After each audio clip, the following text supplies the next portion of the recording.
Got two questions for today's show as we lead closer and closer to the NFC Championship game, Eagles Commanders. One, what is and where is your confidence level that the Eagles are going to get the job done on Sunday?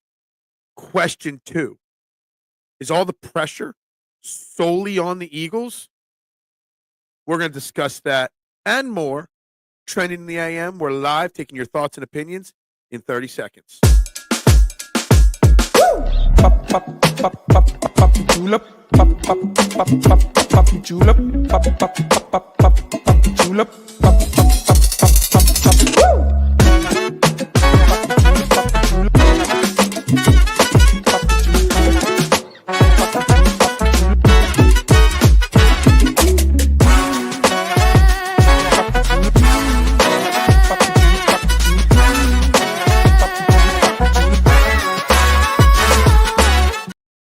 And a very good morning, everybody, and welcome all to Trending in the AM right here on the STT Sports Network. Please do me that favor, smash that like button, smash that subscribe button, and please, one and all, share this video out. The more the merrier that get in the conversation, the more the merrier that find this channel, the better we all will be. The STT Sports Network setting the trends for what sports talk should be in the Philadelphia area. Guys, I'm your host, Phil Stiefel. You can find me on all social media platforms, as you see at the bottom of the screen, at Beard and Knowledge. I'd greatly appreciate a follow there as well. And guys, we are one day closer. It's Thursday morning. Sunday is getting here. We are almost there. And I got two questions for you. I want to know where and what your confidence is at right now with the Philadelphia Eagles as we get closer to this championship game. And I keep hearing people talk about the Eagles have all the pressure on them to win, that the Commanders are playing with house money. So we're going to discuss that theory and how I strongly disagree with that theory. So we're going to dive right into it. We're going to talk, obviously, a lot of Eagles. I got one other little off-football topic I want to get to, plus maybe just bitch and moan about some customer service issues from yesterday at the pizza shop. But, guys, let's get right started with it. Obviously, good morning to you, Duck. How are you? Hope you are well this morning. As long as they have Jalen Hurts at quarterback, my confidence is through the roof. I agree. And the practice report yesterday would have been he would have practiced limitly. I think if you're going to talk practice report, any concerns that there were two cogs in the Eagles offense that would not have practiced at all yesterday, and it wasn't because of rest. You had I'm seeing Tony Finau comment. K1 throwing me off in the first 30 seconds here. Cam Jurgens did not practice because of a back issue and Dallas Goedert's ankle. Two things that are slightly concerning. Not major concerning till today, but slightly concerning tomorrow. So we'll see about that. Yes, Tony Finau did not have a great day yesterday, but he played the South Course. Ludwig Aubert played the North Course, so Aubert goes to South Course. Finau gets the easy course today. Not out on Tony Finau yet. Comms level, 85% Eagles. Commies have the NFL front office and refs on their side. I don't know about that. I think the NFL would prefer the Eagles in the Super Bowl if you buy into that theory of conspiracy theorist stuff. I think the NFL knows that the Eagles will draw more clicks. The Eagles will draw more attention. Their fans are more passionate. I'm pretty sure that the commies don't have the attention that the Eagles do when it comes to the big picture. So I slightly disagree with that one, just so you know. But I get the confidence being high. I do. Gut says Eagles win by 10. Brain says it's going to be a classic NFC East slugfest. Yeah, I tend to lean towards your brain more than your gut on that one, Deebs, because, yes, it's the Washington Commanders are not playing with house money, as people like to say. In my opinion, this whole narrative that the Commanders don't matter if they win or lose, this was just bonus time for them. Now, the Commanders fans are annoying right now because I think they have a very misunderstanding of what that last game was like against the Eagles when they beat us and ended our winning streak. But I don't believe that the pressure is solely on the Eagles, that the Commanders are playing with house money. Because in the NFL, unless you're the Eagles, the Chiefs, and the Bills, you're not here at this point every single year. Things can change. Just because this is their first year, in a while at this point of the season, the Commanders, doesn't mean they'll be back next year. So when you get to this point the season, you need to finish the job. It's not just like, it's okay. You know, we didn't expect to be this far. We'll get them next year. That don't fly in sports because there's not always going to be a next year. So I don't agree with that philosophy at all. Because if you're going to say that the Commanders are playing with house money, most people didn't predict the Eagles would get to this point either. So maybe the Eagles are playing with house money. The Eagles were the ones that were going to fire their coach 4 weeks into the season. So they're playing with house money too. Commies are also playing the hot hand. The Commanders are definitely the hot hand. 7 straight wins. But let's remind you, yes, the last win against Detroit, phenomenal win, and the Bucs win, great win as well. But the four of the 5 wins before that to end the season, I thought I had those games written down here somewhere. I did, but I don't know where I put it. That's because I'm on a different page. Anyway, they beat a bunch of bad teams, and they barely beat the Eagles without their starting quarterback. So they're a hot hand over the last couple of weeks. Here's a stat for you, and I didn't double check this. I saw this morning when I woke up. Eitan Sander from the Shander Show. Washington Commanders are playing their 4th road game in a row with a rookie quarterback. The last 5 teams to play 4 straight road games from the end of the season through the postseasons, all 5 of them lost that 4th road game. So that hot hand is about to come to an end. Big fan. Good morning, Little G. Hope you are well this morning. Kick some Commanders' butts. Absolutely. There are way more Eagles fans, plus Eagles get way more ratings. If anything, the league should be pushing the Eagles. Yeah, exactly. I firmly believe that if you buy into that narrative that the league influences results of games, the Eagles would be the one that they would want, in my opinion. They never push the Eagles because they don't like us, but both New York City franchises have imploded, so they are pushing L.A. and Kansas City. They do want Kansas City in it, for sure. As long as no one gets ejected or injured early, yeah, Chauncey Gardner-Johnson, the Eagles match up really well. Absolutely agree with you. Look, the Commanders fans seem to forget that we lost Jalen Hurts very early in the last game when they still could barely beat us. They forget that Devontae Smith had a ball right in his hands that seals the game. Drop. I think the Commanders forget, and I went back into my notebook to that week, the Washington Commanders week, and before the Chauncey Gardner ejection, the Washington Commanders offense had 9 possessions, okay? They scored 14 points on those 9 possessions for 194 yards, and they committed 4 turnovers. After the Chauncey Gardner ejection, the Commanders had 4 possessions. They scored 21 points and 210 yards, only 1 turnover. They missed 13 tackles in that game, a lot of them after Chauncey Gardner-Johnson went out. So let me tell you something. I think that they have a very, very short-term memory on what actually happened in that game. What's up, Bruce Bryce Harper? Hope you are well this morning, my man. Good to see you in the chat. I feel we will beat the Commanders 31-20, and we will sack Daniels at least 2 times and also get at least 1 interception. All those things, very likely. I kind of would like to see more than 2 sacks, honestly, because that means we're not letting them escape. Commanders isn't even a real nickname yet. They're the commies. What's up, Bills? Every time my hand hits something, I have a cut when it's cold. Oh, my God. Talk about that. Yeah, absolutely. I got this huge gash on my side of my finger because of the cold. I just banged it on a shelf at the pizza shop, and it just didn't stop bleeding the other day. This isn't the commies' time. They could be a problem in the near future with a ton of cap space in the future, though. Look, they could. But the whole narrative that it's not their time, that this is house money for them, I don't buy that because there is no guarantee that they're right back in it next year, right? So they need to win just as much as we do at this point. All 5 rookie quarterbacks to make the conference championship game have lost. Absolutely. I feel the Commanders got a lot of lucky wins this season as they should have lost to the Bears, but got a luck Hail Mary. I forgot about the lucky Hail Mary, so that's a good pull right there, Bruce. Any Hail Mary that works is not good, right? You know, it's the easiest play in the world to defend, and whenever one works, I just laugh because it should.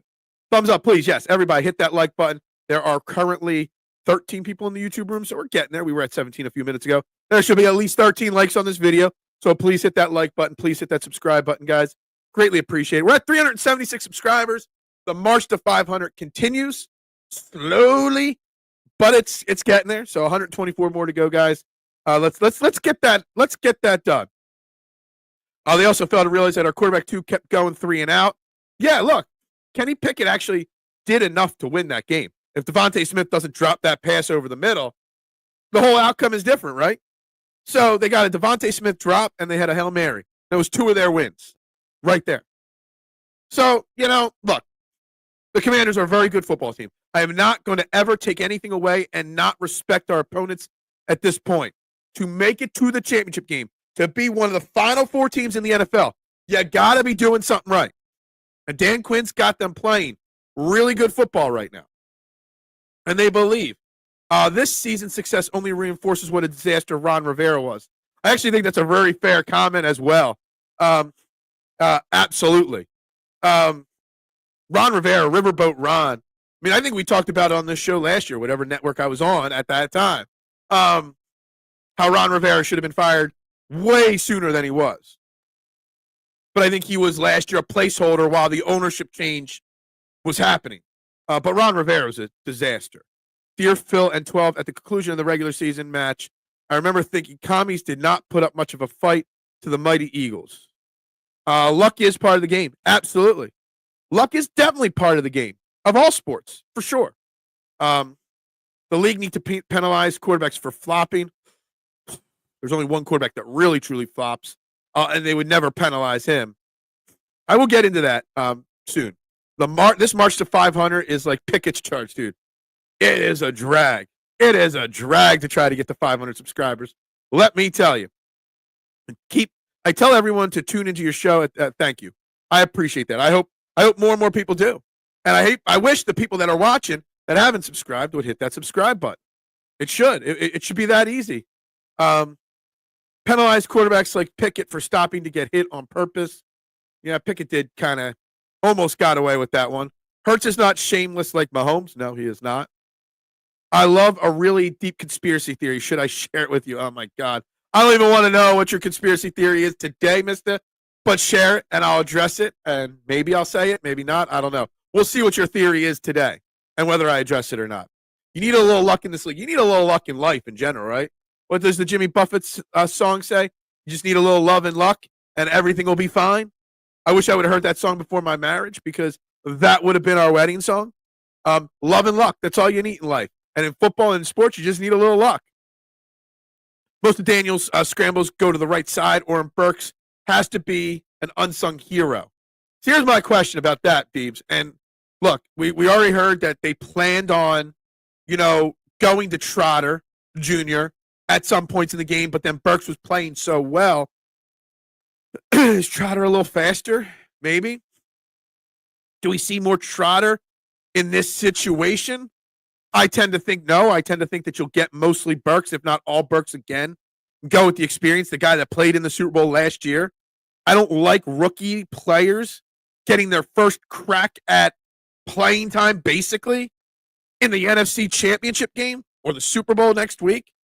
That's just not what you'll want to see. But I also have the utmost faith in Vic Fangio to have learned from the first 2 games against Jaden Daniels that he'll have a plan no matter who's out there. So I think the faith in Vic Fangio is something that's really driving me this week. Washington Post had article, Mahomes and refs. Look, I haven't had a chance to break it down yet, but I have an article I found. I forget from where. It's saved in my Twitter file to read it about the real numbers. Maybe it was the Washington Post article of the Mahomes and the Chiefs regular season versus postseason and the penalty differential and stuff like that. I want to get into it, but it doesn't really relate to the Eagles game. So if the Eagles are playing the Chiefs in the Super Bowl, then I'll really dive into it. But, yeah. JFK, yeah. Mr. Knows Who Killed JFK. We were supposed to get those last JFK assassination talks, yeah. I feel like the Commanders have one star player, and that is McLaurin, so we just need to make sure to shut him down. Yeah, look, I mean, Scary Terry. I mean, he's the number 2 most underrated wide receiver in all of football. And, yeah, you got to worry about that, for sure. You got Jaden Daniels. He's a star as well. And they got a solid defense. They got a solid running back. Brown, their slot receiver, he's solid. They got a lot of solid players, and they play good team disciplined football. So it ain't no pushover just because they don't have, we've got A.J. Brown, Devontae Smith, Saquon Barkley, Dallas Goedert. We got an all-pro offensive line. They don't have that. It doesn't mean they're not a well-disciplined, well-coached team. So you still gotta, take them seriously. We already know, but show us your cards. Yeah. I hope the JFK docs are dropped it. And it was only, yeah. I think Fangio will play both and go with whom he plays best as the game goes on. Problem is, if you start with Burks and he just plays well, yeah, for sure. Oswald, oh my God, whatever, guys. I'm seeing so much talk this year, and I'm going to come home and get so many calls. Yeah, look, it's nauseating, obviously. I could branch out. You want me to do a CIA JFK show? I could, actually. Uh-oh. Do we have a Washington Commanders fan in the house? Yes, we do. Always. And I love it this week. Doing battle with these guys on Twitter this week has been a blast. We might be doing battle on a show here in a few moments here. I think Dan Quinn will make a mistake in this game to cost the commies. Yeah, I don't know how much, Dan Quinn's going to really affect things. He's the CEO type coach, just like the Eagles and the Lions and stuff like that. He's not calling plays or anything. I don't know if he calls the plays on defense or not. Georgia Dog's going to feast. I hope so. Eric. What's up, Eric? The gatekeeper in early today. I like it. No late arrival for the gatekeeper, which is great to see. Dan Quinn is another Dan Campbell. He is way too aggressive, and eventually it will blow up in his face. Maybe. I don't know. He does make the defensive calls. Okay. I wasn't positive on that. Very rarely do you see defensive-minded head coaches call the defensive plays. You see the offensive-minded head coaches all the time call the plays. But very rarely do you see the defensive play calls coming from the head coach, in my opinion. They set the game plan and then let the coach do it. The defensive coordinator do it. They are pushing Mahomes. He is the new Brady, and ratings are suffering. I don't know if the ratings in football are suffering, really. I think the ratings in football are just fine. I wouldn't worry about them at all. Do you agree, Phil? Washington effort against Eagles was unremarkable. They put out great effort. Guys, we got a special guest join us here because you know what? We got to do battle. It can't just be in the comments. And joining me on the I Have No Sponsor hotline, the man from Ref the District, Stoner. Good morning, my man. How are you? What's up, Phil? Thanks for having me on. I mean, I've been listening to you all morning, and there is a lot of stuff that's going on in your show that needs a little attention to detail. Well, I agree. And I think there's a little attention to detail that needs to go on with Washington Commanders content creators and tweeters out there, because I think Commanders have a short-term memory on how that game played out in Week 16. Okay.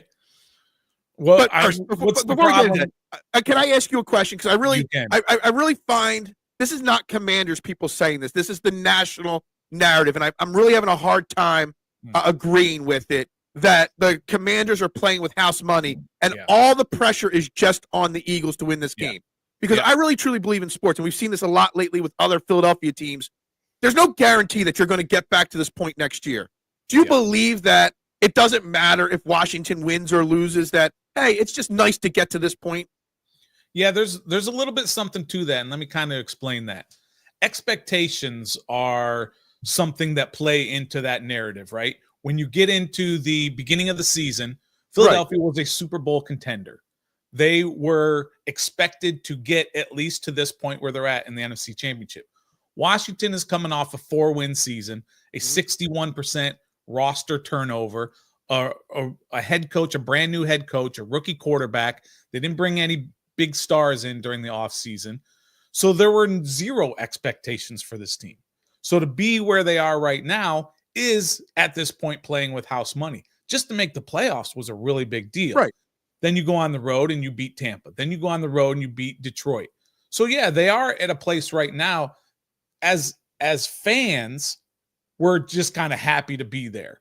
As players, they don't think that way, of course. But as fans, we're like, man, we haven't been here in 33 years. So we've gotten to a point where we are playing with house money. But let me ask you this, when it comes down to it. If Philadelphia loses this game, will fans look at it as a disappointing season? Will they look back and say, hey, we didn't meet our expectations because it was Super Bowl or bust with this team when you got your $51 million quarterback, you've got all of those weapons, you brought in Saquon Barkley, all of these things. Now, if you lose, there's a possibility, you said it earlier in your show, that in week 4, everyone was talking about getting rid of Sirianni. Now, if you lose this, there could still be that chatter. A.J. Brown may still want out. And you might start looking at about bringing in a quarterback in the offseason to see if you're going to at least develop him. Just like you all did with Carson Wentz when he was at the top of his game. You brought in a second-round quarterback just to kind of see, and then figured out he was a lot better. So that's the point I'm trying to make. Yeah, no, but see, the thing is, to me, like, we weren't even expected to be this far in the season either. If you really think about it, before the season, there were most people were picking the Cowboys to win the division, which is nonsense anyway. You know, we started out slow and stuff like that. There were still, and there are still, the Jalen Hurts haters out there. There still are Nick Sirianni, haters out there. Yeah. So to an extent, we are almost playing with house money at this point. But to me, if they lose, it will be a disappointing season because there is no guarantee. Last year, coming off of a Super Bowl appearance, last year, the team started out red hot and fell completely flat on their face because there's no guarantees that you're going to do this over and over again. So when the opportunity presents itself, you need to capitalize on that opportunity because there's no guarantees for tomorrow. Is And Washington? So A.J. Brown's not asking out, just so you know. A.J. Brown ain't going nowhere. That is some clickbait nonsense from other people out there. Okay. Is Washington? If Washington loses this game, is it going to be a disappointment? I mean, absolutely not. It's not going to be I'm talking about the season. If you lose the game, I'm truly interested in this theory. There were zero expectations. You can say that maybe Philadelphia didn't have Super Bowl expectations. I completely disagree with that. A lot of people were picking Philadelphia to make it at least this far. So the pressure is there on these guys. Whereas Washington, again, we haven't been here in more than 3 decades. Yeah. So anything right now is gravy. That's why we're playing with house money in terms of fans. I'm not talking about the players. The players will never believe anything like that. But as fans, you lose this game, you look back on the season, you'll say, this is the greatest season in Washington Commanders' last 33 years. And so that's why we're playing with house money as fans. I always want to make that delineation because it's not the players. The players never think that way in terms of disappointment, satisfaction. They will look back and say it's disappointing because of exactly what you said, Phil.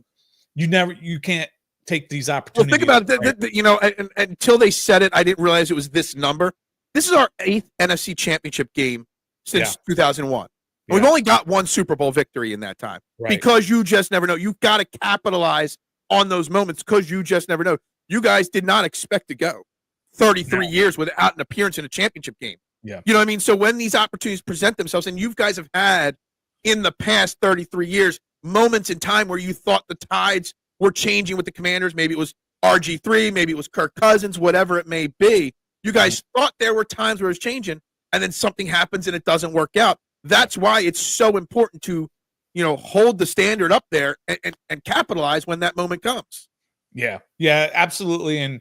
And playing with house money is a situation that, again, we as fans are happy to be in at this particular moment because we're just riding this wave. And then when the season does end, whenever it does end, we look back and we say, okay, we've got the coach, right? We've got the quarterback, and now we've got $90 million in cap space. Your quarterback has $51 million on the books. Ours has $9 million. So we can go and get an A.J. Brown. That's how we got to the point we are because when Jalen Hurts was young, and this is not, I'm not trying to say you're going to lose or win or anything, but Big Al's comment is kind of where my mind is when someone says we're playing with house money. He's saying sounds like someone is preparing to lose. Yeah, I know you're not preparing to lose. I know Washington truly thinks that they can win this game, but that house money mentality sounds like you're prepping yourself for disappointment, and that's why it's always something that bothers me. I think that's fair, Phil. That you can look at it from that situation. But that, again, that comes from a fan base who is not playing with house money. That comes from a fan base who is expected to be there. And again, you lose, there's questions. Right. Is this coach the right coach? Can he get us over the hump? He's gotten us to this point, not quite to the highest point, but he hasn't gotten us over the hump. So maybe he's not the guy. There are questions about your quarterback. I know you guys don't like to hear that, but there are major questions about this particular quarterback and whether he can get you over the hump. So that's why the pressure I don't think there's as much, questions about him on this show, because the majority of the people on this show are on my side of the equation that Jalen Hurts is perfectly fine as the quarterback. And I think it was someone in your channel said that they would gladly take. Was it you or was it? That was me. That you would gladly take Jalen Hurts. I saw that clip the other day. I mean, Jalen Hurts gets a lot of crap and a lot of crapped on because he doesn't put up fancy numbers all the time. But all he does is win. And his win-loss record, Nick Sirianni's win-loss record overall is something that most franchises would love to have, that success rate. And I was doing some research last night for a different show I do, and I found quarterbacks. There's plenty of Super Bowl winning quarterbacks that won. And would you be surprised to hear that Steve Young had 22 playoff starts? He averaged only 151 yards per game. Roger Staubach, I wouldn't be surprised about that. 139 yards per game. Who was that second one? Staubach. Okay. So both guys that are considered elite all-time quarterbacks average under 150, 152 yards per game in the playoffs. Not in the regular season, in the playoffs. So, people got to understand you can win and you can be a great quarterback. All that matters in the end is the win. Nick Sirianni is the highest winning percentage quarterback with at least 4 years in the NFL right now that's active. Right. I mean, people knock that and say whatever because of the cliche lines. And what was Dan Quinn's cliche line this past week? What was it? Anybody, anywhere, anytime. Well, it wasn't this past week. It's been all year long. I saw it this past week. Yeah, right. Sorry, I just saw it. Nick Sirianni would get crushed for that and everything. Well, yeah, again, that's kind of the whole thing. We're the underdog. We're the hot team of the moment. Mm-hmm. So all of these kind of cliches and these little things that go viral are cool because of the expectations were not there. This is a great comment here from Party on Broad. The window to win is now for Washington because you're on that rookie contract. And if you look at all the big contracts that are out there with quarterbacks, Joe Burrow, Josh Allen, Trevor Lawrence, they're all struggling to win. Yeah. But the Commanders, the Eagles got to the Super Bowl while Hurts was still on his rookie contract as well. That is how you build a championship team, when you get that quarterback on that rookie contract. I think you gotta. That's a little bit of revisionist history. Just go back and look at all the Super Bowl winning quarterbacks and look at what their contracts were. I mean, if you come from the AFC, you've got Mahomes at $45 million a year. You've got Allen at $43 million a year. One of those is making it. And if Jalen Hurts makes it at $51 million a year, it's true. Then you've got you have to have that. Those numbers are still not in the top 5 of overall. The top guys are Lamar, Burrow, Lawrence. I think they're the 3 highest paid per year salary guys. So the top 3 guys are not making it. So, the thing with Jalen Hurts, and you might not know this, the thing with Jalen Hurts' contract, he took it in a very team-friendly breakdown so that they could still afford to give the extensions out to other guys. And that's the thing. That's what you really learn about a quarterback. If they take the money, but they take it in a way, a lot of Jalen Hurts' money is not guaranteed. So there's outs in Jalen Hurts' contract and stuff like that, compared to Joe Burrow, who took all the money up front, and they can't keep Chase and Higgins and all these guys and build a defense. Yeah. All right, so that's why I was devastated when we lost in the Super Bowl with Jalen. Absolutely agree with you on that. And I saw somebody comment about, you're where the Lions were 2 years ago at this point. Problem is, the Lions have never been able to capitalize on it. They fell short to you guys. And I would say this. I want to ask you about that game, because I keep trying to rewatch parts of that game. I still am shocked. And this is not a dig at the Commanders. This is more what I thought of the Lions. I'm still in shock that you guys were able to beat the Lions, especially given you gave up 500 yards of offense and you still were able to do it. How did the Commanders beat the Lions, and what can the Eagles learn from that game?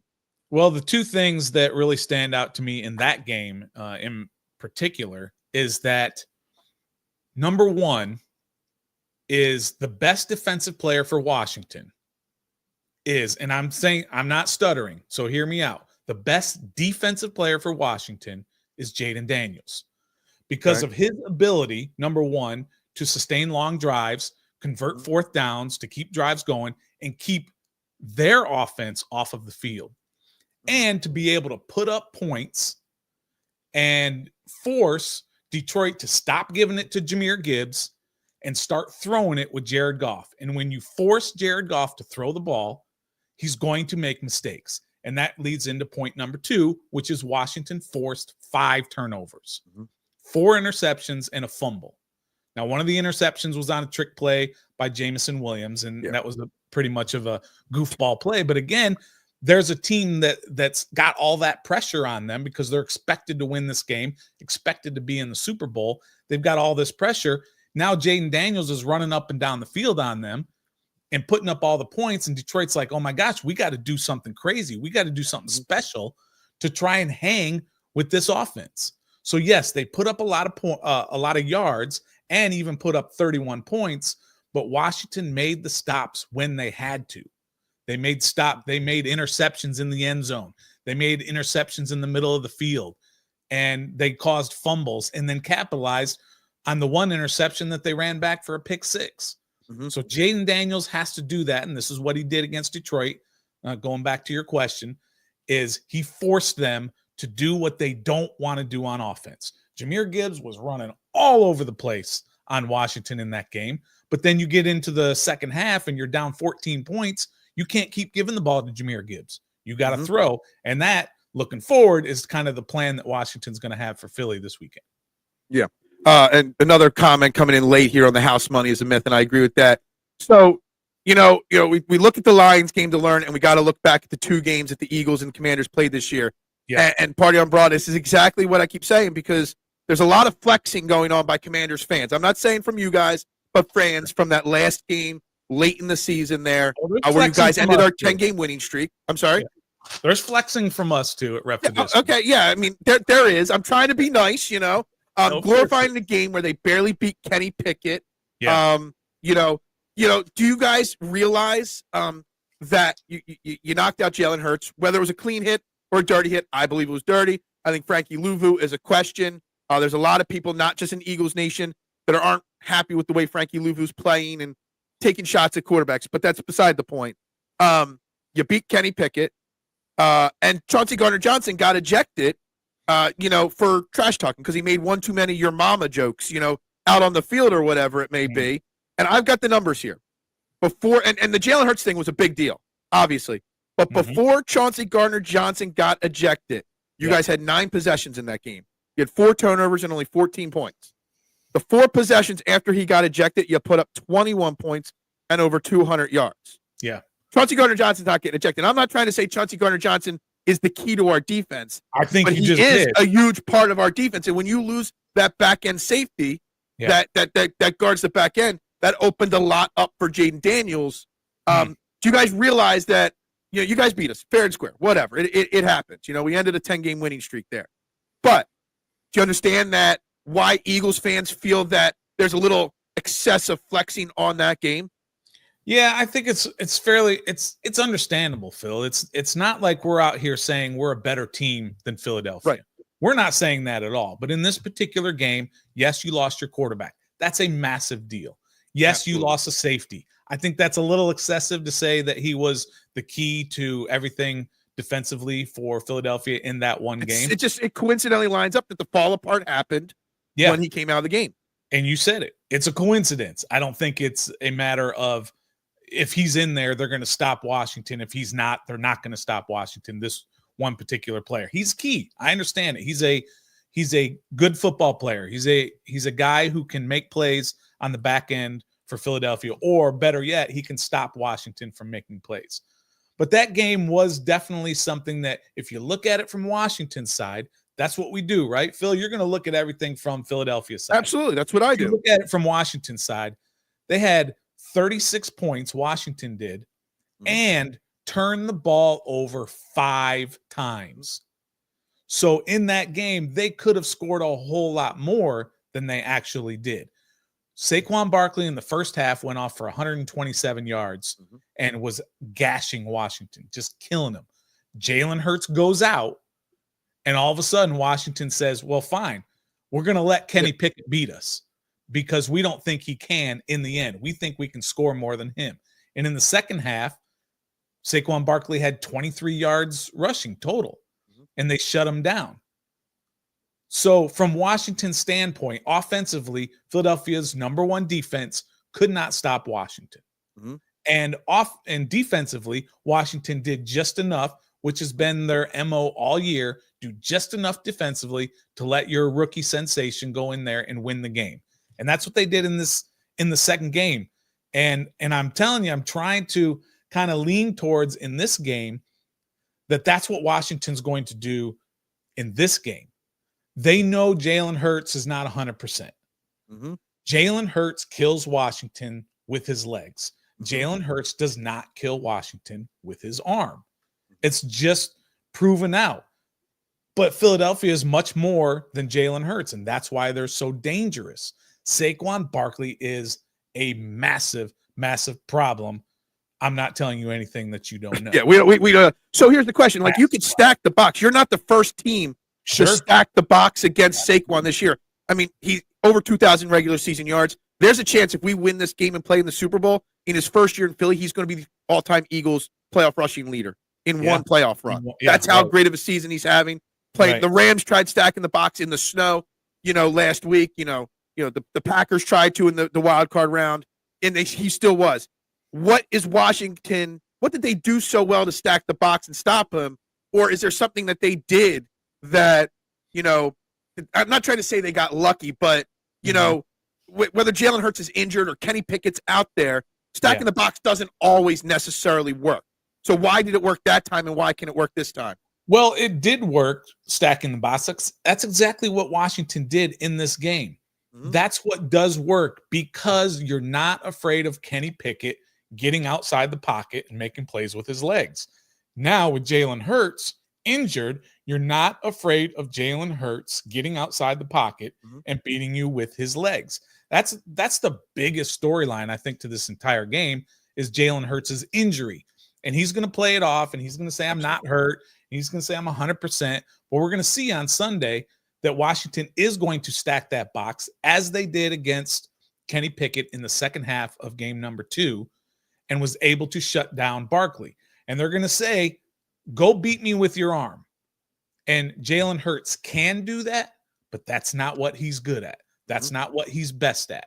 I've been charting a lot of games of Jalen Hurts through the years, and look, he's not very good throwing the ball downfield. He's just not an accurate passer. He's a very accurate deep passer. If you look at the game against Washington, the first game where he played the entire game, he was 18 for 28.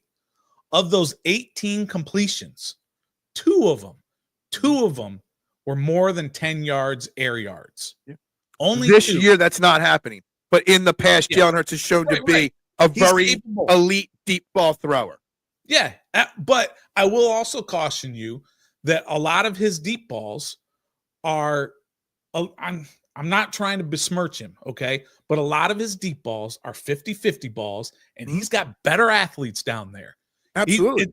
We used to do that. You can't hate on the guy because he's got a great talent around him. Exactly. That's exactly what I'm saying. If you got A.J. Brown down there and you're playing against Kendall Fuller for Washington a couple of years ago, just throw it up there. He's going to go get it. If you got Devontae Smith down there and he's being covered by a safety, Cam Curl, throw it up there. Devontae Smith is going to go get it, and that's great. That's what's going to make him successful. But that doesn't mean he's a great downfield thrower. He's got receivers. He's got playmakers. He is the epitome of a game manager with legs. I think that's what he is. And that's why I said earlier, I would take Jalen Hurts on my team because he can do not now. You wouldn't take Jalen Hurts now. I'm sure you're very happy. And look, I truly believe that it's going to be Eagles and Jalen Hurts and Washington and Jane Daniels doing battle for the next 5-6 years, at a minimum. We're doing battle this week because we got the Super Bowl rights on the line. But I truly understand that Washington has turned a corner as a franchise. And, I'm not scared of the Cowboys. I'm not scared of the Giants for a long time right now. It's going to be our two teams doing this. And I love this comment. Yeah, week 16 is an example. prime example of what Hurts means to this team. Big time. So this is something you've been in the chat this week and heard us talking about Frankie Louvu a lot. Do you think Frankie Louvu is, any dirtiness to his hits on Hurts, Goff? There was a hit against one of the Cowboys quarterbacks earlier this year. It seems like Frankie Louvu is in the center of attention a lot with some big hits. I think it's a narrative that's getting out of control. And if you ever watch Ref the District, look, we are very even-keeled. We will look at the other side. We're not just straight homers, but we will look at both sides of the ball. Frankie Louvu is being singled out for 2 hits on the season out of 1,000 some odd plays that he has played. And let's just understand, he hasn't been fined. Guys get fined after games for taunting, for doing things that are not dirty, but they get Gardner-Johnson. Yeah, exactly. You look all over the league, guys get fined for the dumbest things. Saquon Barkley has been fined more than Frankie Louvu has. And Saquon Barkley for a hit on offense, using his helmet for unnecessary use of his helmet when he was trying to gain yards on a play, which is crazy, right? It's crazy. Yeah, absolutely. Running back. Frankie Louvu, the NFL, who loves to fine people, has never gone in and looked at that hit on Jalen Hurts and said, that's a finable offense. They haven't gone in and looked at Jared Goff hit where he's blocking a guy, right? Hits him right in the chest with the front of his helmet, which is, go back to 6th grade Pee Wee football. That's exactly what you're taught to do. He didn't get fined for that. So to say he's a dirty player, I think is just kind of getting out of control at this point. There is the narrative that people keep saying that he's the guy that when he's on your opponent, he's a dirty player. But if he's on your team, you love the aggressiveness. And again, because he's not on my team and he took out my quarterback for 2.5 weeks, I'm on the other side of that. But I'm just trying to comprehend that. Look, I'm shocked that he hasn't gotten fined yet. I thought the Goff one would have definitely, fetched him a little bit of a fine there. Considering the fact, like you said, they love to fine people, but also Chauncey Gardner-Johnson got fined for taunting when he was hit in the face by, I think it was Brown, your other wide receiver, that kind of threw the punch that started the taunting in the Week 16 game there. I don't know if it was a punch per se, but he kind of pushed at his helmet and kind of egged it on a little bit. You always hear it in basketball. The aggressor doesn't like the follow-up is always what gets, the penalty or the flag or the suspension. Second guy. The second guy is always caught. And I just really wanted to get the Washington side of the feeling on that, for sure. Well, I think we don't know what we don't know. And there was obviously something that he was saying that was way out of line. And the officials heard it, and other players heard it, and the NFL has received that information. So not only did he get penalized, but he got fined after the fact. And I don't have it up here on my screen right now, but the pool, when we get the information from the refs, they didn't say anything. There has been no, there should be more transparency in this, because obviously it was a big moment in the game. It changed. Give us full transparency. If he said something really, really awful, at least give us a ballpark idea of what that was.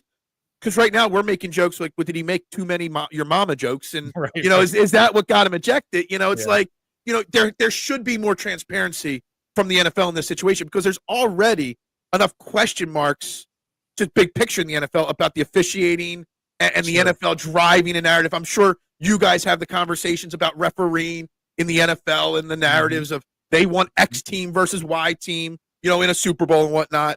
So if that kind of conversation is constantly on the table, be more open about why X, Y, and Z happened.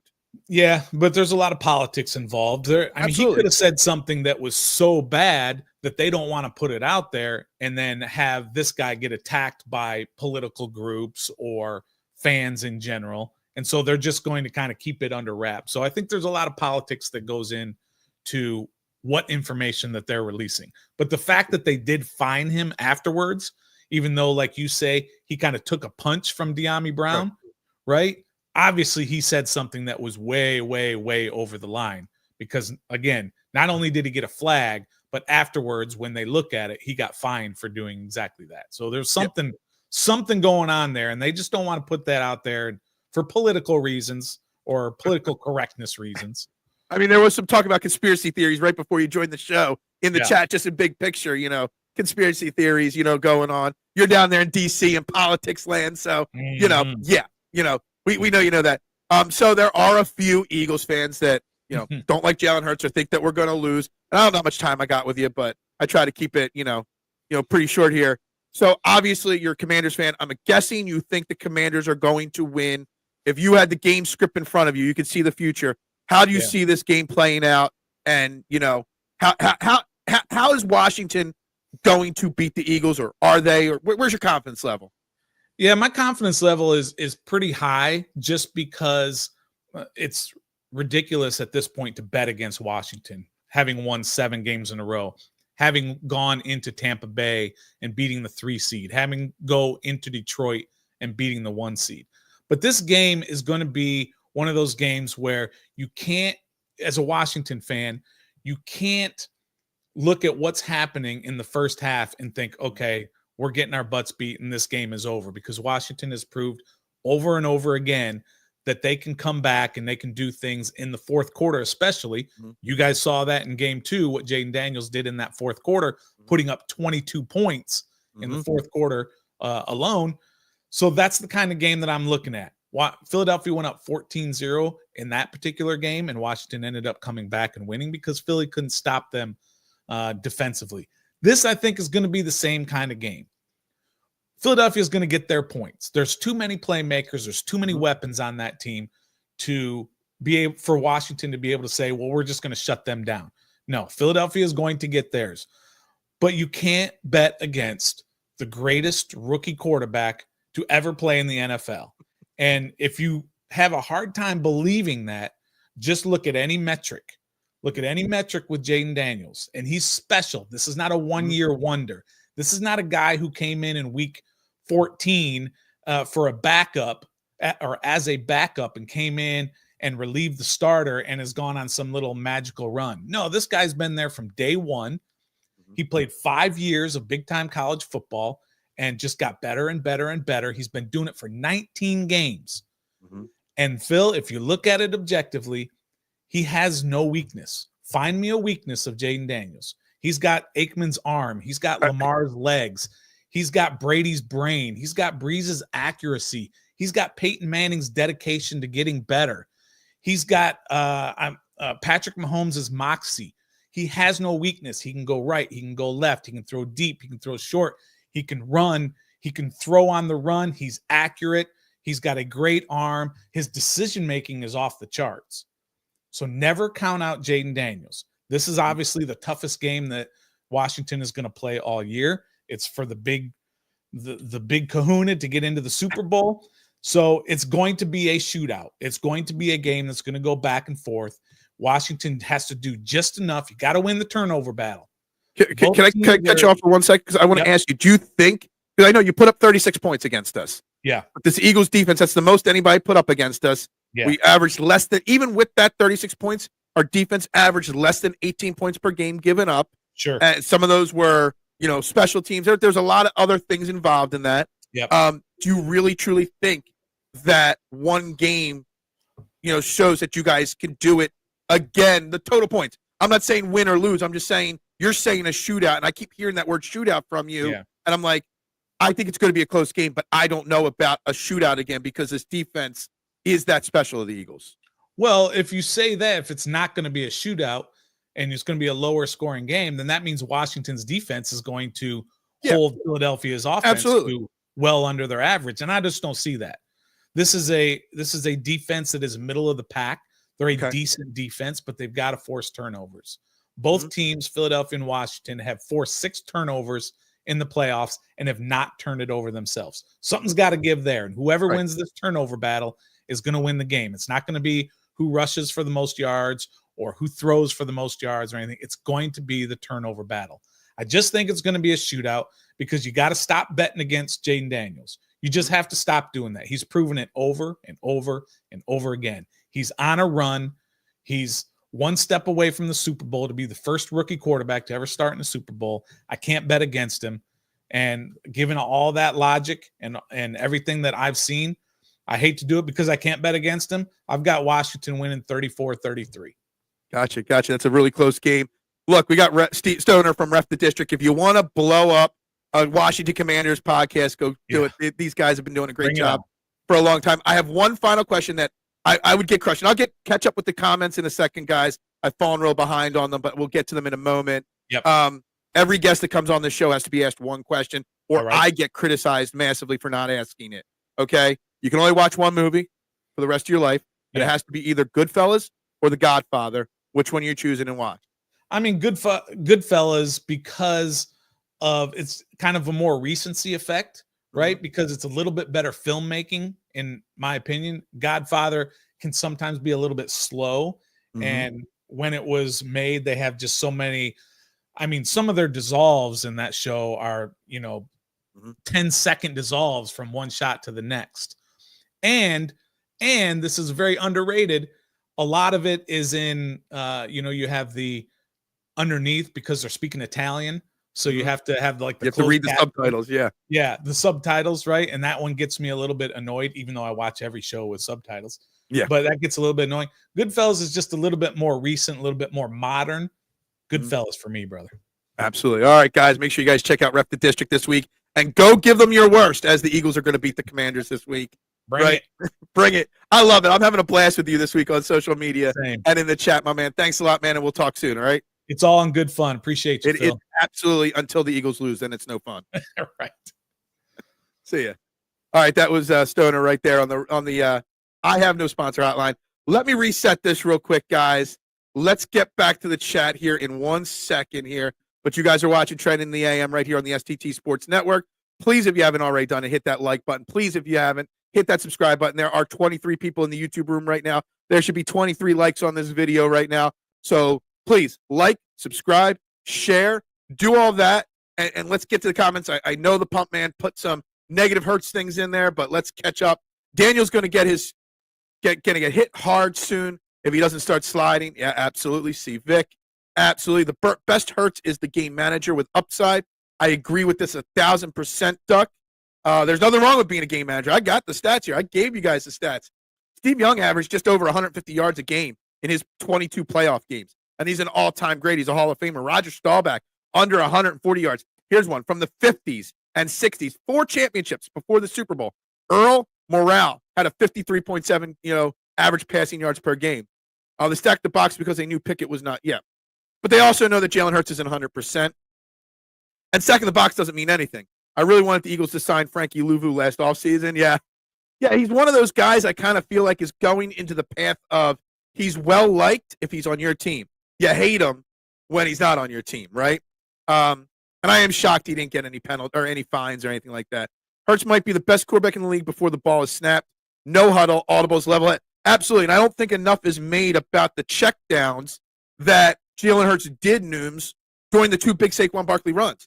He changed the play or changed the blocking scheme or changed the angles of those runs on the fly. Jalen Hurts is smart. His football IQ is very, very, very high. Yes, he did say Goodfellas. I wasn't going to miss the question. Don't worry. After the snap is a different story. Maybe it's a different story. Maybe. Louvu has not been fined because the commies have new ownership. In line for a new stadium. Absolutely. That could be part of it. Hurts really struggled after his first read last Sunday. I'm more worried about his processing than I am with his legs injuries. Sometimes I think that his processing goes down, Deebs, after he gets banged up. Like he took a bad hit, he was hurt, and it started to struggle when things aren't going well. Jalen Hurts, to me, is a momentum quarterback. When his momentum's going, when he's on a roll, his processing, his decision-making, everything is great. When things don't go well early, when you have bad scripted plays or some mistakes early in the game, then he starts to struggle. That's why I've been preaching. You got to get him started fast with quick passes and slants and drag routes, things that build his confidence up, and then things get better. After snap, he lacks some basics that turn people away. I'll still take him. You guys are lucky. Daniels is looking to be the next Mahomes. He will be getting the RTP calls soon because they want him as the face of the NFL for the next decade. Yeah, roughing the passer calls, absolutely. That's a possibility. He said a bad word. Did he? Did I say a bad word? Did he say? I don't even know. Truly sucks that the Commanders drafted Mike Eason. Yeah, he's such a stud. Jalen Hurts is where close is not where close to Jaden Daniels, Phil. JDS is better. He may be eventually. And I didn't get to say it with him, but, I have nothing against Jaden Daniels at all. I think Jaden Daniels is going to be a very damn good quarterback, but he is a rookie. He is a rookie. So, I can't have major confidence in a rookie in this situation with Vic Fangio, with the Eagles fans, the link in the championship for the right to the Super Bowl. It's very hard to believe that a rookie will win the game. And if they do, it's great. Good for them. But it's hard for me to buy into that. I wish we had a real Pump Man. I love you, my man. Don't ever change, Pump Man. Of course, that pathetic troll loser Pumper is back. It's okay. I love them all. I love everybody that supports this show, Anthony. Daniels is special, but to say he is a sure thing is foolish, and to say no weakness, yeah, look, I think there's a little glazing going on there. No weaknesses. He's a rookie, and I didn't get it in there. My counter to he has no weaknesses, his number one weakness is he's a rookie. He hasn't seen everything yet. All right, he's not prepared for everything yet. Yeah. Well, I mean, we're the same way. I don't not expect Commanders fans to think that they're going to win, and I don't think Eagles fans are going to want to pick against the Eagles. It's homerism. People make too much of a big deal out of homerism, Jose. Every fan is a homer towards their team. Very few are honest and realistic about their team, just so you know. He's terrific, but pump the brakes, man. Jalen Hurts' 2022 season, his second year as a full-time starter was better than Daniels' 24. Let's see. Give the kids some time. I said this on the show yesterday. I don't like giving young quarterbacks too much hype too soon because that's when they fall on their face. They put too much pressure on them. I try to look at both sides. I do try to look at both sides. So many quarterbacks start out great and then never get back to that level. People are being ridiculous. Exactly. You can't crown a rookie quarterback. You can't. You just can't do it at all. He thinks Daniels is Frankenstein monster of great quarterbacks. Yeah. I mean, the Commanders fans have something to be excited about. They do. It shouldn't be about stopping Jaden Daniels. It should be about the Commanders stopping Saquon Barkley. Yes. And too much is going to be made about the fact that, they stopped them in the second half because Kenny Pickett was the quarterback. I don't care if Jalen Hurts is 80% or 100%. 80% Jalen Hurts is still better than 100% Kenny Pickett. So there's still going to be that to have to worry about right there. I would like to counter with the Eagles blowout. I don't know if it'll be a blowout by the Eagles. But yeah, it should be about the Commanders stopping the Eagles offense. It should be, and their defense is not very good at this point. You have to admit that Daniels is having rookie season for the books. Absolutely. And everyone keeps saying the best rookie season, Duck, of all time for quarterbacks. I don't know. I can't even remember the last elite rookie quarterback season. I guess C.J. Stroud. He's better than Stroud was last year. What was Andrew Luck's rookie season? Most rookie quarterbacks don't have great seasons because they go to really bad teams. So that's the problem. Good luck on Sunday. Yeah, absolutely. Go harass Stoner and the crew on the Ref the District channel for sure. I've been doing work with the Ref the District since I started 4 years ago. They started from the ground up as well, and they've got a really good reputation down there in D.C. They do great quality work, and they cover other Washington sports as well. He likes the fake gangster movie. Goodfellas is not a fake gangster movie. It's the true story, just so you know. That dude lost me on no weaknesses. Yeah, exactly. But that's glazing your team. We think the Eagles don't have weaknesses. Vic Fangio versus Jaden Daniels is going to be fun. Yeah, absolutely. Absolutely agree, Deebs, that Vic Fangio is chomping at the bit to get another crack. He is not happy that his defense gave up 36 to them last time. Vic Fangio is ready to roll this week, for sure. Why didn't you tell him, Art Monk? I can't tell him every comment. I'm trying to get my guest comments in and do that. I don't put guests on this show too often. I let you have your words, but relax. Getting the isolation of Ertz or Brown on CJ is concerning. Look, CJ had a very good game against them before he got ejected. Pump Man is starting to sound like a player fan. More, yeah, exactly. Exactly. Greg Cassell did a great job breaking down all the great reads Jalen made last week and how he kept changing the play. He's a very smart quarterback, and I don't think anybody really gives him that credit at all. I always be glazing. I always do. How has Jaden proved so much? He's a rookie. I mean, look, the numbers don't lie. I mean, he's playing for the he's a rookie quarterback playing in the championship game, just so you know. My wife, who seems to have the predictive Super Bowl power, is predicting Eagles Bills. That would be great.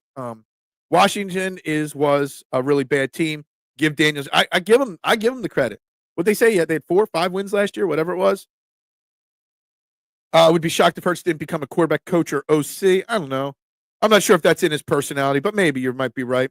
Jalen Hurts played for, we're talking about 20. We don't count the rookie season because he did only play for his first full season as a starter is what they meant. And he took them to the playoffs, just so you know. Jaden on the glow up. Yeah, absolutely. What is Daniel's weakness? He's a rookie. He's a rookie. That's his weakness. His rookie is his weakness. Daniels didn't come into a $140 million incumbent quarterback. Yeah, that is true. Who was the quarterback of the Commanders last year? It wasn't Sam Howell. I don't even remember who the quarterback was last year for them. Hurts was a second-round pick, not number 2 overall. That is also accurate. We're getting a lot out of our second-round pick. What was it, like 53? Something like that. Kami's coaching staff did a lot of work with them. Look, I give the Commanders organization as a whole, and I didn't get to this with Stoner, but I give the organization as much credit as I can, considering they're owned by Josh Harris. And Josh Harris cannot be hoisting that trophy on Sunday. I cannot allow that. We will not allow that in Philadelphia. But outside of Daniels or Harris, the Commanders organization, Dan Quinn, and they've done a fantastic job.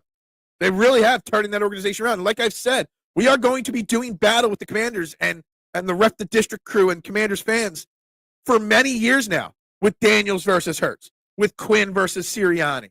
This is going to be an ongoing battle for years. This is just round 1 of playoff battles between these two teams. It's just we got to prepare ourselves for this to be a regular thing going forward, because that's just where we're at. He's a rookie. That makes no sense. What does that mean? That he haven't seen everything. He hasn't gotten every bit of experience. He's literally, you said what, 19 games, 17, 18, 19?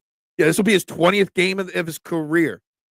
Vic Fangio, the defensive coordinator of the Eagles, is going on year 45. I'm sure he knows a few things that Jaden Daniels doesn't yet.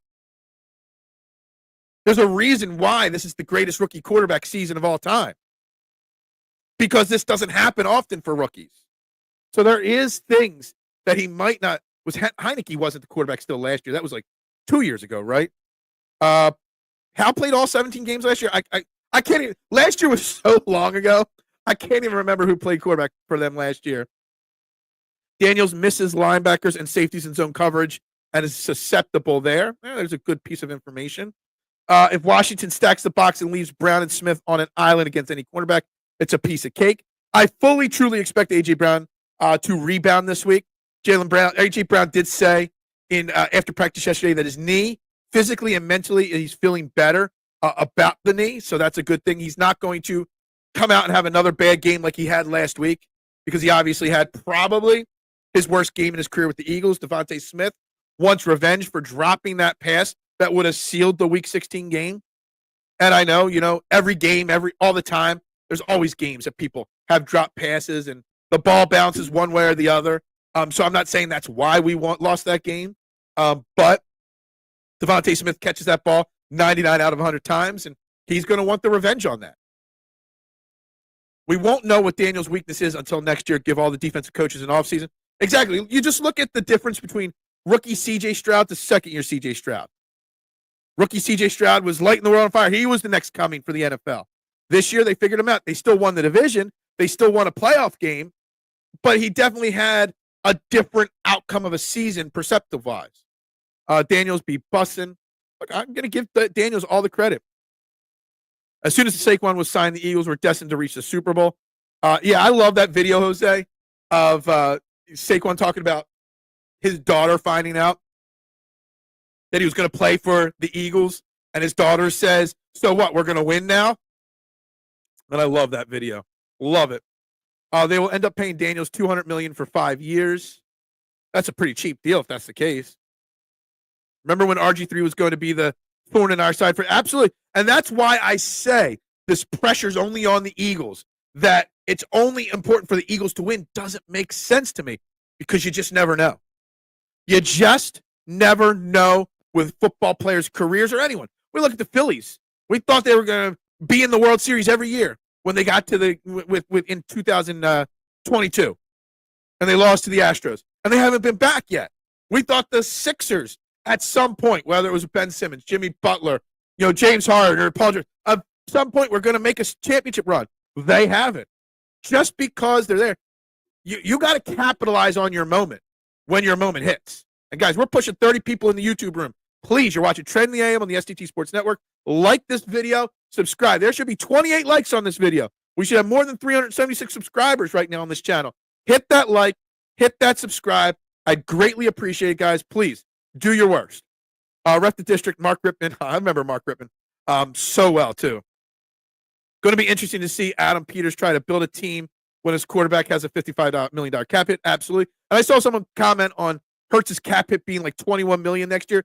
And that's what makes Jalen Hurts so special, is because of how Howie Roseman and his group built that contract that keeps the Eagles to be able to build quality teams year in and year out.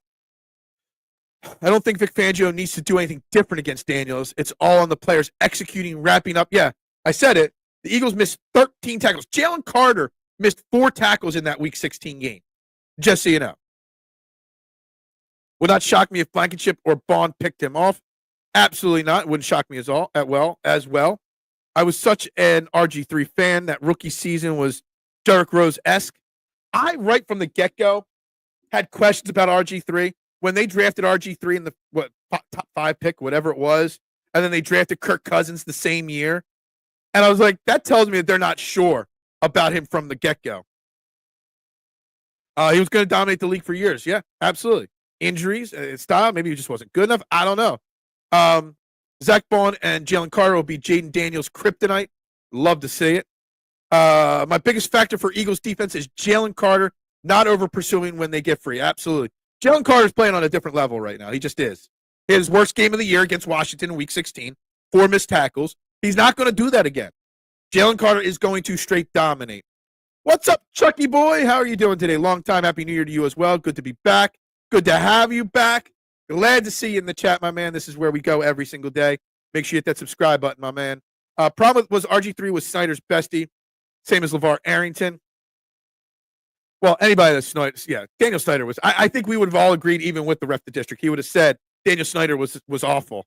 RG3 was a coach to Anthony. RG3 was a coach to ran him to win games, knowing he was injured, and basically ran him into the ground before his 3rd year. Yeah, absolutely. Ripman in his later years played a season as he did. So did Art Monk played a season with the Eagles as well. Yeah, Art Monk and Ripman were here. There was something about Mark Ripman. We used to do, as kids growing up in the backyard, throwing the football around. We used to have like a quarterback challenge target thing set up in our backyard. But just like we would try to bat in the batting stances of Phillies, we would try to mimic the throwing motions of quarterbacks. And Mark Ripman had this weird little bounce in his step right before he would throw.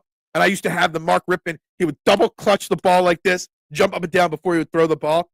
So, yeah. Mahomes, Burrow, and Allen got tons of upfront money, and they have big cap hits. Exactly. That's why I always say Joe Burrow's contract was not team-friendly. Jalen Hurts was. That's why the Bengals struggle to build a consistent team around Joe Burrow. That's why Howie Roseman can build elite teams regularly around Jalen Hurts. 21 likes is not bad, but there should be more. There are 25 people in the YouTube room right now. There should be at least 25 likes, so hit that like and hit that subscribe button, guys. RG3 took a risk and played with a hurt knee, just like some Eagles quarterback on Sunday. But the difference may be the location of the knee injury. Yeah, I don't think Jalen Hurts' knee injury is super bad, but it's a concern. No doubt about it. I remember that the announcers went on and on about how he had something like caught a zillion straight passes without having a drop. Yep. Greg Ward, good. Greg Ward. You know what's crazy? This is a payback for Philly. What's payback? Oh, we're paying them back for beating us in Week 16. I gotcha. I was just thinking that. And, of course, Marshawn coming in late. But you know what? With the comment of the day, line that shit up. 21 likes. Yeah, it's just not good enough. It's not championship material, K1. How will the rookie react when he faces true adversity if Eagles go up again in the first quarter? by like last game. Yeah, if the Eagles go up like they did last game, Jose, and Jalen Hurts doesn't get knocked out, and if Chauncey Gardner-Johnson does not get ejected, the last game plays out differently. So, yeah. Wow, I'm finally caught up in comments. Can we get to 400 and get that pizza and beer keg party? That was like the old thing. That offer expired, okay? That offer's gone. You want a pizza and keg party? We get to 500 subscribers, and it has to be by the end of Sunday's game. That's a bold take. Bold take, but we do that, then we'll have a pizza and keg party. CJ didn't forget what happened the first game. No. But it is very important. What's crazy is that Chauncey Gardner-Johnson, Jalen Carter as well, need to control that emotion big time. The Commanders haven't forgotten what happened. The Commanders know they can get under CJ's skin. The Commanders know they can get Chauncey Gardner-Johnson ejected. So, Chauncey Gardner-Johnson's got to be smarter. Chauncey Gardner-Johnson's got to be better mentally as well as physically on the field. I think people forget that. You got to be mentally strong. You can't let your mental lapse affect the outcome of a game. That's bull? No. And I see how it is moving the goal. No. I set a goal. You guys didn't hit it, so I got to set a new goal. That's not moving the goalposts.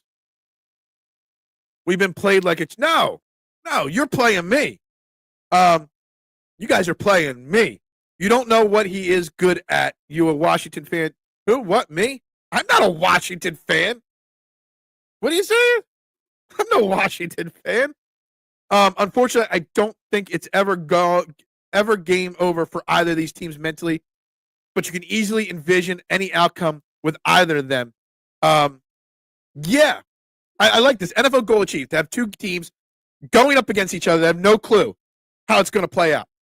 I truly love that part of back up over 30 on YouTube, guys. 30 likes, please. Let's go. I do want to bitch about customers for a second. I want to talk about something else as well, but maybe we'll just save that for later. I set a goal and then moved it. It's like when I had a customer like 15 years ago at the pizza shop that I did some promotion on Facebook. If we get to 1,000 followers on Facebook by X date, I'll give away pizza for life to somebody. Well, we didn't hit 1,000. And we didn't hit 1,000 until like a year later. And he went on every social media platform because I did not give away free pizza for life. I said there was clearly instructions. And he said, no, you changed it. Like, no. So, you know what? No, I change whatever I want. I stick to my word. We're more likely to get those damn JFK assassination ducks than a pizza. I would gladly have a Trending in the AM, STT Sports Network, watch party with all of you at my pizza shop with free pizza and free beer. I would gladly do it. But to do that, we got to hit goals in the time that I set the goals to be hit. Very important. Stop with Liam. True. Oh, okay. You know what? Both of you are dead to me. Dead to me. You're on the DTM, the dead to me list. You guys are kicking my ass right now. You know what? With that, you're not going to get value then, Bills. I'm just going to end the show right now if you're going to give me a hard time. No way that I'm going to accept that abuse from you. No way. Anyway, let's recap what we've talked about here so far. Confidence meter, it seems like the Eagles are very confident. Eagles fans are very confident. It seems like the Washington Commanders fans are very confident. We're still torn on, is the pressure only on the Eagles to win? Some people say no. Some people say yes. We're kind of, on both sides. Who's a dirty player? Chauncey Gardner-Johnson? I don't know if you're behind on the show and I'm just getting your comments now, or if you're, because we were talking about dirty player on Frankie Louvu before. I'm not sure where you're at here in the show. What's crazy? Good for you. Good for you.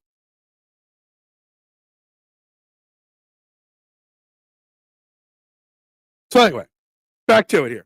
We've talked about this stuff tomorrow. Final preview and predictions, obviously, for this show, for this game. We'll learn more today about practice. And I saw while we had Stoner on, obviously, yes, there's a lot of talk about Cam Jurgens with a back issue. That scares me. I'm not worried about Dallas Goedert's injury too much. Phil needs to amend the rule. If someone subs based off of your share, then you get a free pizza. One sub does not equal one pizza. All right. One sub definitely doesn't equal one pizza. Eagles are lucky that Daniels hasn't reached a ceiling for a few years at least. Daniels is going to be something someday, Chuck, for sure. My goal is to see 30 concurrent. We got close. We hit 30 already earlier. We did. Sure. One new sub per slice, sure. 5 subs, maybe a medium pizza, sure. Absolutely. I have no problem leveraging my pizza shop to grow this channel. When that pizza shop goes, and after the way I went, you guys love my Skip Payless hot takes. I can bitch and rant. Yeah, 69 subs. Absolutely, I'd give you a free pizza. Absolutely. Yesterday at the pizza shop, I got berated by a customer because when they called, they ordered a large steak stromboli. Okay, 14-inch stromboli, steak, onions, peppers, mushrooms, whatever. They asked their total. I gave it to them. The large steak stromboli is $18.99, and they got upset because their menu said $12.99. I'm like, ma'am, the last time a stromboli of that size was $12.99 was in 2010. So you obviously got a very old menu. Well, no, but I have it, so you should honor that price. I'm like, ma'am, I am not honoring a price from a menu from 15 years ago. Well, I don't understand why not. That's what I've got in front of me. And we went back and forth, and she ended up paying the full price. But what is wrong with people? There's no way that if you walk into a Walmart with a coupon from 20 years ago, you're not going to argue with them. You're not going to say, hey, I still got a picture of when your value meals at McDonald's were $2.99. You have to honor it. It drives me nuts what people say to small business owners because they think they can get away with it. They don't ever do it at the big shops. But I'm a bad person because I won't honor your menu price from 15 years ago. Seriously. This is what I deal with. This is why I hate doing what I do sometimes. Like, seriously. I'm Artie Bucco. Yeah, you need to patronize it for sure. That drive back on 995 is going to suck for Commanders fans. I want to get into this tomorrow, how many Commanders fans are actually even going to be at the game. I don't think as many as people think. And we're Johnny Sack coming in, eating for free. Yeah, exactly. By the way, speaking of spending money, who are the Eagles fans that are buying $50 pints of snow from the game? Like, seriously. They're selling snow from the stadium from Sunday. Get crapped on in the morning. Who would have known yeah, exactly. I mean, it happens all the time. Yes, and seriously, this does happen. When I tell you these stories from the pizza shop, it happens all the time. Well, I can't blame Louvu for making sure Hurts was tackled. Hurts was already going down. Yeah, exactly. People are absolutely. They're trying to make, but now what I do is I just don't care. I tell you, back in the beginning, I'm like, oh, I got to appease every customer. No, if you're an asshole to me, I'm going to be an asshole right back to you. Customer yesterday came in. They ordered 3 large pizzas. They got there, like, I only need 1. Some people canceled. I'm coming to my house. Those pizzas are already made on the oven. You're taking all 3 or none. And they gave me a hard time because I wouldn't let them just waste 2 pizzas and sit up there. They think they can get away with things against small businesses because they know small businesses are struggling. So they think they can get away with it, and we'll just cave. Not happening anymore. Not from this business owner, at least. If it was a giant business, it better have an expiration date. Does anything cost $6.99 at your restaurant? Yes. Things cost $6.99 or less, for sure. I would bathe in the Commander's tears, yeah. It's called the Mitchie Poo Special. Yeah, I'm going to come up with the Mitchie Poo Special. It's $6.90. $69.69. Snow, I got air from the stadium exclusive and limited edition. Exactly. $50 for an ice cream pint size cup of snow from the field. They're going to dry freeze it or pack it with dry ice and ship it to you. And there are fans buying it. Are you insane? If you've got $50 to just throw at snow, oh my God, I just don't get it. What is wrong with people these days? Seriously. I don't understand or comprehend the way people will argue with me on food and the fact that my prices have gone up a few times, probably 4 times in 17 years. But yet they're going to drop $50 on an ice cream pint filled with snow from a stadium. People are out there dropping $1,500 to $2,000 per ticket. Yet I'm the bad person because my prices went up 3 times in 17 years. Like, what the bleepity bleep is wrong with people? Phil, did you not hear about FTX? I don't know what you're talking about there. That's going over my head. I'm going to get snow off my front lawn and sell it for $50 extra. I'll put midnight green food coloring in it. Yeah, absolutely. People will drop money on all kinds of stupid shit, but yet then complain to me and try to nickel and dime me, which drives me nuts. If Jurgens was a tackle instead of a center, I'd be more concerned about him having to bend at the waist. Yeah, maybe. Look, I'm not too concerned. It kind of popped up out of nowhere. No one's really talked about Cam Jurgens being hurt. But obviously, if you don't have Cam Jurgens, what's your option? Nick Gates, sliding Landon Dickerson over, and then starting Tyler Steen? Like, that's two very bad options. I fully expect everything to everyone to play on Sunday. I really do. I wish I lived close. I would pay in pennies. You know what? I would take them because pennies are still money. If he did not take, I would dust. I take people paying coins all the time. It drives me nuts. But I take, oh, was it a crypto? I don't get into the crypto stuff. Did you really buy 4 snow packs? What is wrong? That's $200. Like, no offense. I appreciate you. I hope you like the video. I hope you subscribe. Yeah, I love it. But that's $100. That's $200. You know what I could do with $200? A lot. It's a lot of bourbon. That's dinner a few nights. Oh, you're just kidding? Well, that's no fun. I wanted to bash you for the last 5 minutes of the show. But, man, there are people that are buying it. And I don't understand it. Brady got canned into it, among others. Really? I've never been a crypto person. I am kicking myself in the ass on Bitcoin because there was a point years ago when it dropped to like 15K and I had some extra money and I thought about buying one share. And I said, nah. Something about crypto never sat right with me. I like to be able to physically withdraw and hold my money if I want to. Something about it. Yeah, the Hawk Tui coin, she's gone into hiding since the Hawk Tui coin thing happened for sure. Kramer in the calzone. Yeah, I remember the Kramer. He was having his jacket heated up too while he was there, or his pants or his shirt. I don't even remember. Brady lost $30 million in FTX. Wow. I don't remember that situation, but there's been a lot of those things. Dickerson is a very good center. He was originally drafted to be Kelsey's replacement originally. Yeah, I don't know. I don't know if you would do. I don't know what you would do. I fully expect Cam Jurgens to play. I do. Guys, we got to start the wrap-up process here. Time to get to work here in a few minutes. So, here we are, the end of another show, one day closer. Yeah, what does that smell, the jacket? That's actually a severely underrated Seinfeld episode right there with the calzone. For sure. Severely underrated, for sure. Cryptocurrency is a financial deviation instrument. Look, it might be whatever it is. I just don't like it. I don't like the theory of crypto. I just don't. I don't. We all knew that Cam and Dallas are DNP for rest days. Well, see, the thing is, if it's a rest day, they normally put the body injury back / rest. They didn't. They had something / rest for limited for a bunch of guys. They didn't have the rest word next to those 2 guys yesterday. That's the only reason why I was a little bit concerned. Edward, I can't wait for Sunday either. We live for moments like this as sports fans. Our teams are in championship games. This is what it's all about.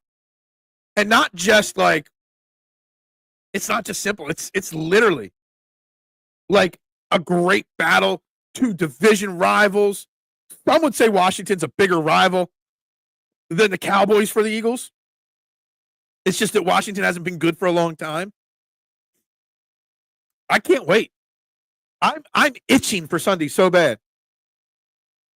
Buying things you don't understand is rarely a good idea. Exactly. But see, the thing is, I started to get into it a little bit and read and study. And when it was dropped to 16K, I'm like, I should buy 1 Bitcoin. I have a former employee of mine that bought Bitcoin was like $300. And then when it got to like $1,000, he sold it all because he thought he was making all this money.